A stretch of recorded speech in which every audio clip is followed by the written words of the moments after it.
Hello, everybody, and welcome to the Exposition Table. I'm your host, Joe, and it's just me today. And I'm about to talk about my thoughts and feelings on Fire Emblem Engage, which, as of recording, came out 5 days ago. I'm a fairly big Fire Emblem fan. I've played most of the games, several of them many times, and just want to get my thoughts out here. I'm about 10 chapters into Fire Emblem Engage, and I just want to give my impressions out there. This game was a very interesting pre-release. I was there since the leaks were being shown about the game. I thought it looked really stupid. And, even by the time the official trailer came out, I was not really vibing with it. And I still don't really like the visual direction or the general tone of the game. But I'm pretty glad to say that in terms of playing the game, I am overjoyed with how fun this game is. I was really taken aback by how enjoyable and polished of an experience this turned out to be. So, yeah, if you want my shortest thoughts, I'd say that the writing isn't particularly good, but the substance of the gameplay is immaculate. This is also going to be the first game that my co-host Dan is playing in the Fire Emblem series. So I'm really curious on how he's going to feel about it by the end. We will definitely have a fuller discussion about it when we have both finished this game. Okay, so might as well talk about it right now. Is that when I was first playing the game, the first thing you notice is how garish the designs are, and this is definitely not something that I'm going to warm up to. There's definitely some hits, but it's definitely a lot harder to take this game seriously, which they're pretty well aware of. This game has a very lighthearted and simplistic story, to the point where it kind of feels like a spin-off or like a crossover movie, especially when considering to bring back old characters. It's kind of a bitter pill to swallow if you're more of a fan of the semi-grounded fantasy that Fire Emblem generally tends to be. As a little side note, I'd also like to say that I do feel like the Engage rings and the returning of old characters is also an attempt at kind of bridging a lot of new fans that got into Three Houses or Heroes into knowing a lot of the older characters better, especially perhaps in an attempt to drum up more interest in possible remakes or ports of older titles, especially when giving the gacha aspect of obtaining character rings. I feel like this is a nice combination of Fire Emblem Heroes and mainline Fire Emblem. And I didn't get this in my first recording, so I just kind of wanted to point out how much I do think that's kind of a neat idea.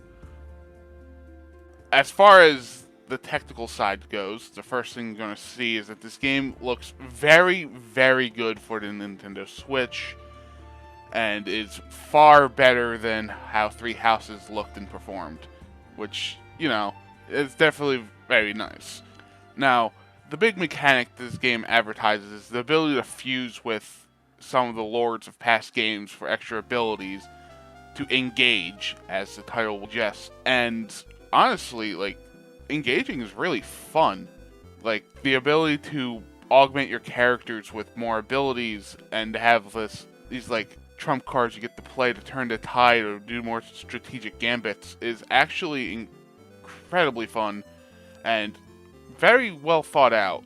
It doesn't feel like a crutch that makes some characters far better than the others. You can experiment with them. It's a far more engaging mechanic than the likes of Holy Blood or Crests in past entries, or Dragon Veins. It's very much you probably only get this once, but it's going to make this game stand out in a good way, I feel. On the side of how good the gameplay is, most of the units feel distinctive and very effective. A big problem that a lot of games in the series kind of go through is that some characters just blatantly feel under or overpowered, and while it's not a perfect balance, at least I'm pretty sure it isn't, pretty much every character brings something to the table and can be worked around and built in a way to make them really feel like your army, and you're not really making a terrible decision by using or not using anyone. Yeah, building characters is actually very enjoyable. I hated the class system in Three Houses, and thankfully progression isn't locked based on what class you choose. So yeah, no, you're not making everyone a brigand so you can get death blow. Instead, you're going to be working on engaging with characters, which you don't need to necessarily do on the battlefield, as you can spend bond points earned in the hub world to grind up your bonding level in the arena. And speaking of which, the hub world. My biggest problem with Three Houses was the monastery, which was incredibly tedious to deal with. It filled the game with too much busy work that was just rewarding enough so you felt like crap if you skipped it. It just liked to distract you with a lot of needless fluff. The Somniel is definitely a more streamlined version of that, while being more homely than My Castle from Fire Emblem Fates. And I think they hit a pretty happy balance. There is still some borderline pointless busy work that you kind of have to do, or you feel just a little bit cheated if you don't do, but in the end, like, I do think this is a natural progression of the between chapter hub world, and yeah, I actually kind of enjoyed Somniel. It's not perfect, but it's, once again, a very good version of what this game is trying to do. Yeah, you kind of get into the groove of it. The game loop is pretty good. This game does have a world map. Some Fire Emblem games have world maps, most don't. So you can do like side battles to get materials and train up your characters, alongside doing side chapters to get additional characters, new items, or just progress the story. This is definitely a Fire Emblem game you can take at your own pace. Okay, and I guess talk about another battle mechanic. The weapon triangle has returned, being absent from Echoes and Three Houses, and has been kind of tuned up to an extent that I actually find the weapon triangle interesting for perhaps the first time. And that is the break mechanic. If a non-armored character gets attacked by a weapon that's strong against theirs, which is swords beat axes, axes beat lances, lances beat swords, and fist weapons beat ranged weapons, they'll be disarmed and unable to counterattack for the rest of the turn. This makes several differences to the core formula that can feel extremely interesting. Like, first off, this gives armor units a new leg up. They've always been kind of hit or miss over the series, and this definitely has cemented them, giving them a really unique and powerful advantage.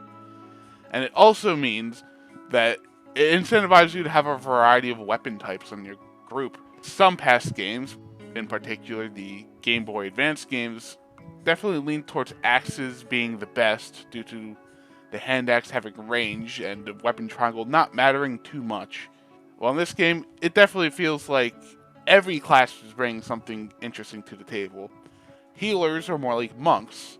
They can use fists, they can punch enemies, which is effective against ranged opponents. And they can also do a circle guard. A chain guard, I meant. And chain guards basically allow them to soak up a hit for an adjacent ally. If you've played Fire Emblem Heroes, it is much like the save skills, which was an armored feature. Or how melee infantry can join in on attacks as backup. If a unit initiates an attack and they're nearby and can attack the opponent, they'll chip in a small amount of damage. Cavaliers have been nicely tuned, so they don't have as much movement over their contemporaries as they once did. It is now 5 movement against 4 rather than 8 against 5. So that's honestly, I'm kind of approve that change. It makes them a lot less over-centralizing. The series has progressively learned how to deal with mounted units and how to balance them. And they didn't really get competent at it until Fire Emblem X, Radiant Dawn, which up until this point, and probably still after, is my favorite game in this series. But I'd definitely say that every class kind of feels like it's bringing something to the table. Dagger weapons are back, and their gimmick now is that they can attack from 1 and 2 range, and they can inflict poison. So pretty much in short, the gameplay is incredibly engaging. Building your units and adjusting their classes is going to give this game an immense amount of replay value. which is very good. And I'm just glad to say that. In terms of the characters and the writing of the whole deal, as I've said before, the story is incredibly basic. It's pretty much just Light Dragon versus the Dark Dragon, which, is basically Fire Emblem 1 level storytelling. And it's very black and white. The characters are good and characters are bad, and there's not too much in between. There are some villains that feel like they're more sympathetic and might join the player's side, but you're not getting too many surprises here. And yes, Alir is an avatar, and that they will get relatively worshipped. But I will say this much about Alir is that I think that they're a lot more humanized, and while I don't think that they're like a great lord per se, I would definitely say they're probably my favorite avatar unit of the bunch. I like them more than Corrin, Byleth, Chris, and Robin, and their characters, they automatically beat Mark. Yeah, I quite like a few characters, but I don't think any of them are like a favorite. And I actively abhor a few of them. Like, there are some characters I just kind of refuse to use. Their dialogue's really annoying, and they do that thing that games since Awakening have really leaned into, is like they give each character like a gimmick. Like, alright, yes, sometimes this character really just talks about how much they like their muscles, or how much they cry a lot, or something. And it's very hit or miss. I guess if I were to go into my negative thoughts on it, I don't even want to say negative thoughts. Like, I've already kind of mentioned, this game kind of plays it very safe. This game really feels like a big step forward for the series, but in many ways it feels like a staggered half step into a brilliant new era, as the gameplay is exactly there. But the relatively shallow writing and lore kind of means that the series hasn't quite shown its strongest aspects. Between this and Three Houses, you can definitely see the perfect Fire Emblem game in sight, but it doesn't feel like we're quite there. Weak writing, strong gameplay has kind of been the consensus, and I'm not really adding too much to the conversation there. But no, honestly, I'm having trouble putting the game down. It's just so fun. I've played most Fire Emblem games in the past 5 years. And comparing them, in particular, I really feel like the 2010s era games are going to have a bit of trouble, kind of remaining fun to me after playing Engage. Because, some of the older games can definitely get by being more streamlined, not having any in-between hub. But games like Awakening, Fates, and Three Houses are definitely going to feel a little worse going back to, because this game just gets that balance so much right. And I feel like if we're comparing it to the modern Fire Emblem games, this game's very, very good. And, I'm glad I could say that. I was pleasantly surprised by just how much I enjoyed this game. And if I were to recommend it, oh, absolutely. You're not going to sink your teeth quite into a great narrative, but if you're looking for a strategy RPG you can have a lot of fun with, this is your game. And I'm really looking forward to what Fire Emblem has in store for the future. Expect a few more Fire Emblem videos this year. I do have some ideas. And I hope to catch you around and see you back at the table. This has been Joe, and I'm signing off.